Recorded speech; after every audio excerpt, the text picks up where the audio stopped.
A man was driving with his wife when suddenly they saw a young boy get knocked down by a speeding car. The driver didn't stop. He spun off and vanished down the road like nothing had happened.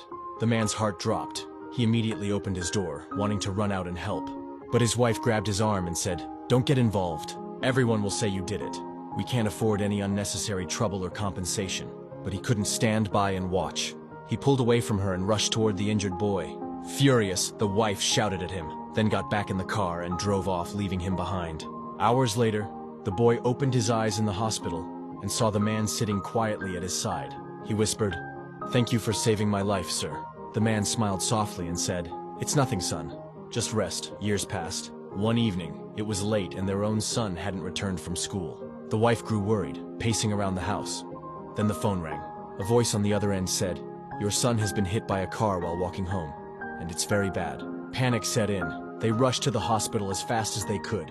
When they arrived, the doctor looked at them and said, "Your son is severely injured. Only one surgeon in this hospital can save him, but he's in the middle of 3 emergency surgeries. You may have to transfer your son to another hospital." "No!" the mother cried. "He'll die on the way. Please, please save him. He's my only son." Suddenly the doctor came out again.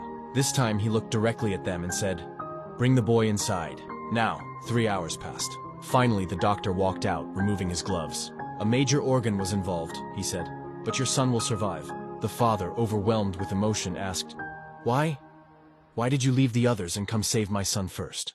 The doctor looked at him and replied quietly, "You once saved me." The man froze. "You may not remember," the doctor continued, "but I was that boy lying on the road years ago, and now I had the chance to return the life you gave me." The wife broke down in tears. This was the same boy she once told her husband to leave behind. The boy she left for dead had just saved her own child. Never hold back from doing good, because you never know how far the echo of one kind act will reach.